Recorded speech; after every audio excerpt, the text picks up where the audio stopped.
Morning, Carl. Good morning. How's everybody? Doing good. Good. Enjoyed last night's event or yesterday afternoon's event there at Mark Anthony. That was fun. Yeah, it was a good time. I was amazed. I'm glad that was a good exercise there. That was worth the trip out there. It's an amazing facility. Yeah, sure is. And there's a lot of other things out there too. So I just hadn't been out that direction in a while.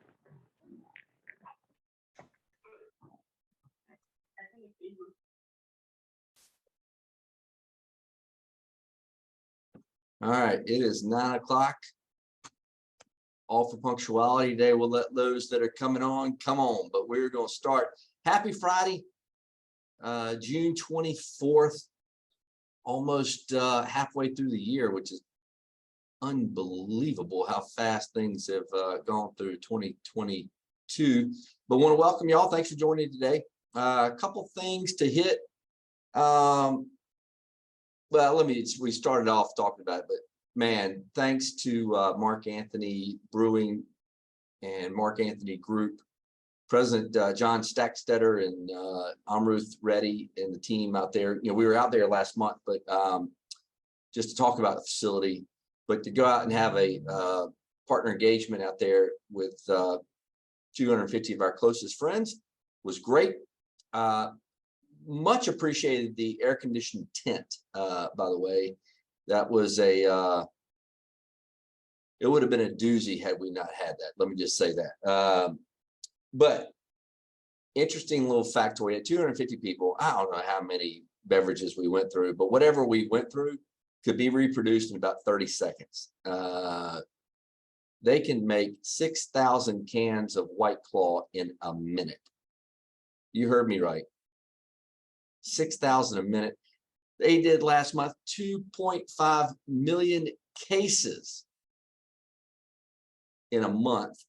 And by September, they want to be they'll ramp up to 4 million cases a month. That is mind blowing, quite frankly. But anyway, they were very appreciative of us. And I'll tell you, I was talking to John for a while. They have facilities all over the world, or at least in North America, Canada, and the United States, and 3 major facilities for White Claw products in the United States. He goes, New Jersey's great. You know, that was our first place. He goes, you know, they don't really care we're there.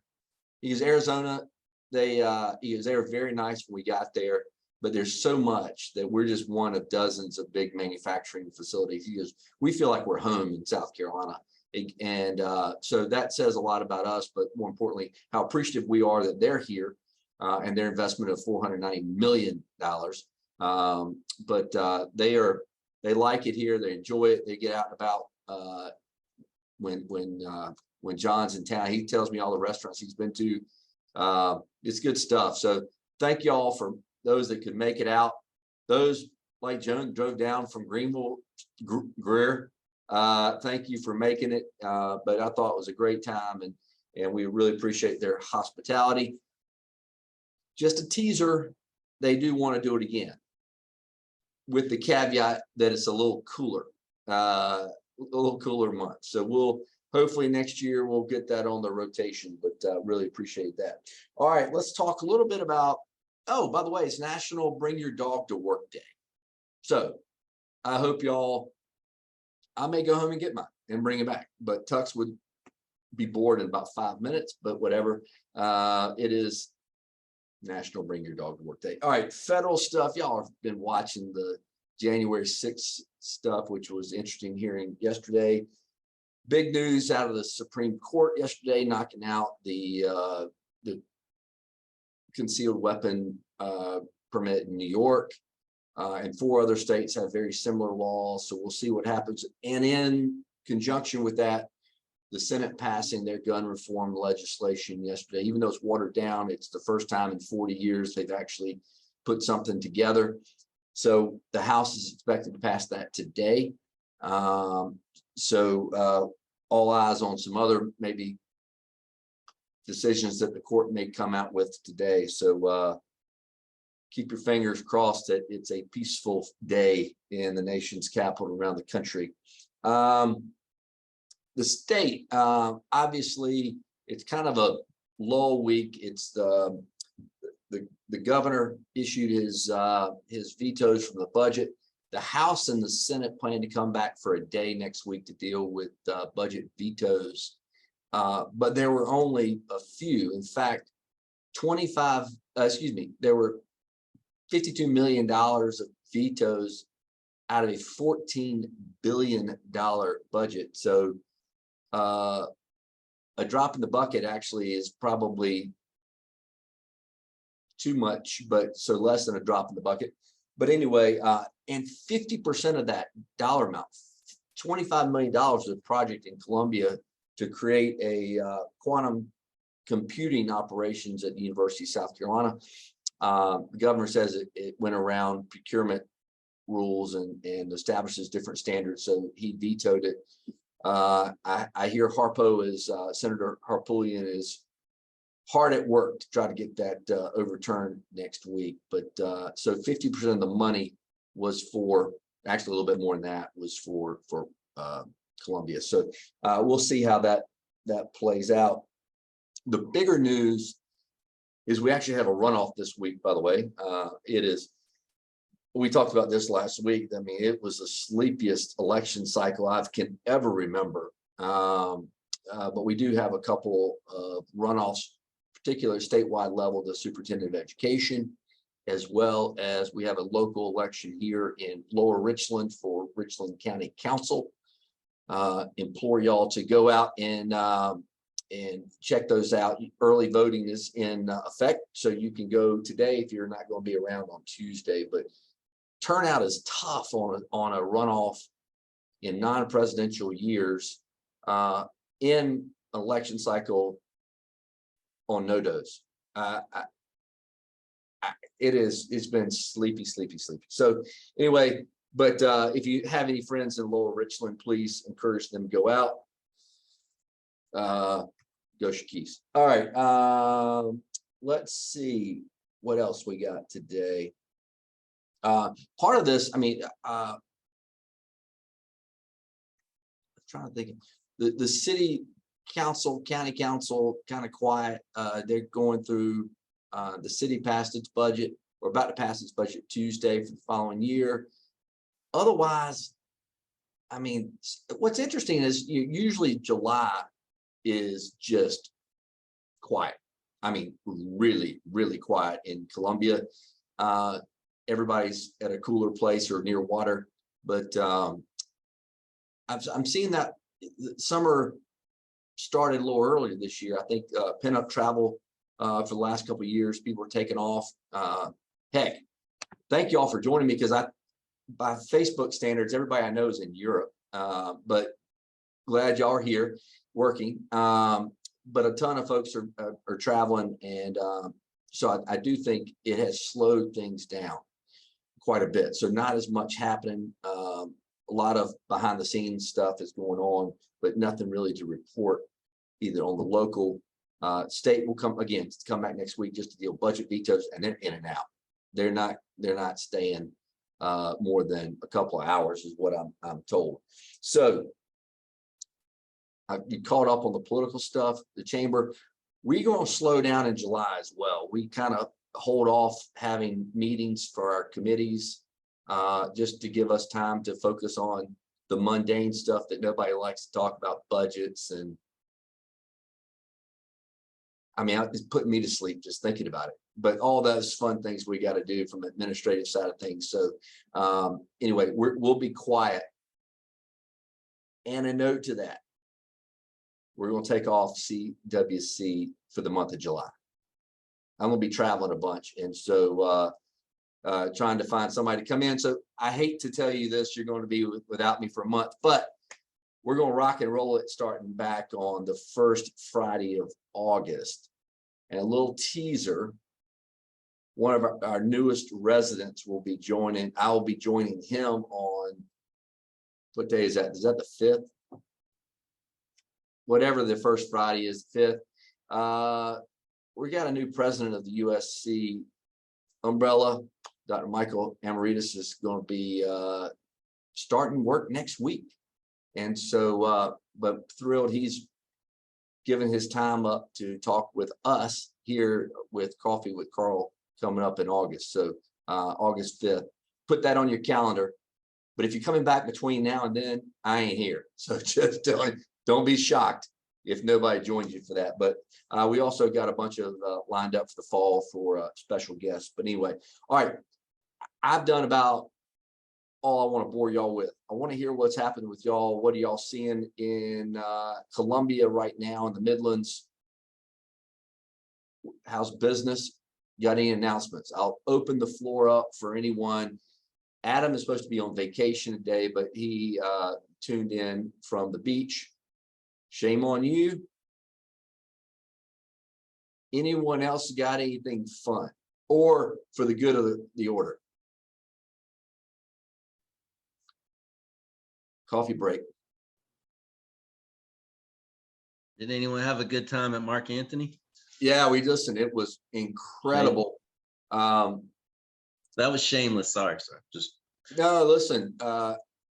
Sound and Images did a great job, and then listen, they even jumped in and started bartending. Adam Vance does everything. One-stop shop, let me tell you. And he's not on here, and shame on him. I don't see Whipple. Had the best conversation with the other better Whipple, his daughter. Thrilled to talk to her yesterday. She was great. I said, do you ever get tired of just tagging along with your old man? I was asking because my 4 daughters, I was kind of getting some knowledge from her. And she says, it took me a couple of years. She didn't used to like going out with him because he knows everybody, but now I actually enjoy it. So there's hope for me is what I'm saying. I'm excited. So it was good to see her. And a lot of friends we hadn't met before were able to make it last night. So thanks, Adam, for all your help. What else we got? Anything going on? Do I need to start calling on people? You know, Carl, I think that we're all hoping for a weekend of nothing. No news, just relax, nothing. I think we've all been through it for the last few months, few years. It feels like that. I mean, it's been something one after another for like 2 years. Yeah, I think everybody's ready for it, and a slow week would be great to start the July. All right, I'm gonna have to call. Carl, I'll add a little something. We've been working for the last 7 years out at Murray Pond, Lake Dogwood, 180-acre lake.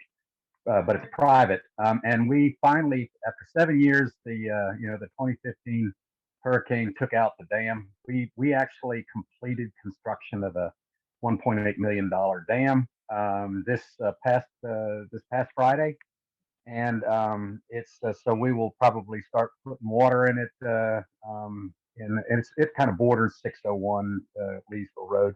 Very cool though. But there's a lot of history that is Mr. Murray who. Built, and our dam was the precursor to Lake Murray, and so there's a bit of history to that. So very cool. But just I'm just tickled. I'm excited that it's going to happen. So That's awesome, man. That's cool. perseverance there. Yes, it is.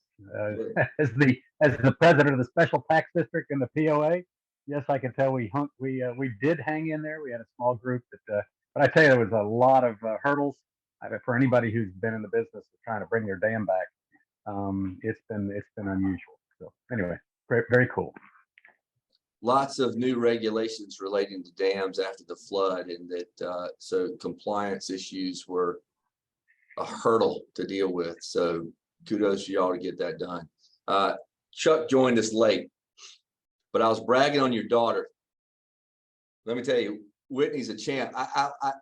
I was trying to talk to her, and Chuck came over and said, I'm not talking to you. I want to talk to your daughter.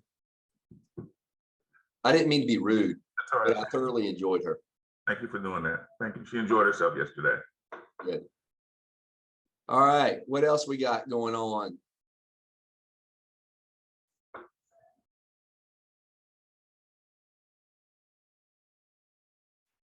Y'all did not come prepared with coffee today. I hate to tell you. Oh, one thing I'm happy to see is the 6-year acceleration of the widening of 26 from here to Charleston. That's going to be great. Yes, and let me tell you, getting that funding through was huge, and using federal dollars to get some of that fast forwarded. There will be 9 miles of 26 that the contract should go out to bid this fall. Okay, so that's the 9 miles but it's in Berkeley County. But it's between Berkeley, it's Somerville and Volvo piece will be the first part. The others will take another 10 years. So traveling 26, because it's going to take 10 years for malfunction Carolina Crossroads. So 10 years is going to be a doozy going up and down the road. But as the great philosopher, the Nitty Gritty Dirt Band said, if you ever want to see a rainbow, you got to stand a little rain. Yeah, I would say just prepare, because I lived in Maryland at the time they widened I-270 from, I think it was 4 lanes to 12 lanes. It was miserable for many years trying to traverse that particular corridor. It was horrible. So you just have to bear with it. Well, we don't have a choice. Again, we talked about this. We doubled the capacity of the port. We have not caught up with infrastructure. We also don't have the capacity to hold. We don't have warehousing available for tractors to just sit. So it's got to be moved. And heck, a lot of that is on 26 and 95 and every which way else. And so it is packing patience, but more importantly, it keeps people, hopefully keeps people out. If we widen it correctly, we keep people out of the left lane. Y'all know my pet peeve there. It's the little things, you know. And y'all know, y'all probably think of me when y'all are driving down the interstate and some person is driving the speed limit in the left lane. Gets me every single time. And half the time it's South Carolinians. It's not just our transplants from Ohio and everywhere else we see come down. It's unbelievable. So, hey, Carl, you need a lead car that is That's right. paving the way. That's right. Big sign. Carl's coming. Get out of the Come way. on. Yeah. All right. Well, listen. Yes, sir. I had a question. If anybody knows, this morning when I was trying to get to work, I was on Broad River Road, and there were about 45, 50 cyclists that were led by Columbia's finest, 2 fire trucks, and Richland County's finest, about 8 or 10 deputy cars, and they all were dressed in the same outfit. It appeared to be, I could read Carolina down one side, but I couldn't read the rest of it because of how fast they were traveling. But they had a couple of firefighters that were from the Charlotte region, one's from Fayetteville. I didn't really know if anybody knew what the fundraising was for this morning for that race, or what that race was all about. But it was a pretty large group on Broad River Road in Irmo this morning. I'm looking right now. Rich, you seen anything? Listen, Rich posts more good stuff on Twitter. That's how I figured out what's going on. So we'll check on that. Okay. It was a big group, so it was impressive to see them, and the number of first responders that were in front of them and behind them coordinating their activity was impressive as well. All right, I'll keep a lookout. Good call. Yes, ma'am. Hey, Lynn Hutto. Good morning, everybody. Just wanted to publicly say thank you to you and Henry and Karen and Gene Cecil and everybody else that came out to support the CRC's 58th anniversary luncheon. It was very successful, and thank you guys. It was a great event and a lot of good honorees this year. And I mean, for the last 2 years we had to skip one, but it was awesome to be back in person with CRC. So thank you for your leadership there. All right. Well, listen. Carl, you may have mentioned it also, but the event at Segra this week was really, really good as well. Oh, the breakout. Good. Yes. We double booked that day, and which we don't like to do, but we ended up double booking. So we had to divide and conquer. So I heard great things about it. Hate that I missed it, but I was with the committee meeting. So glad you were there and glad it went well. Well, listen, I want to thank y'all.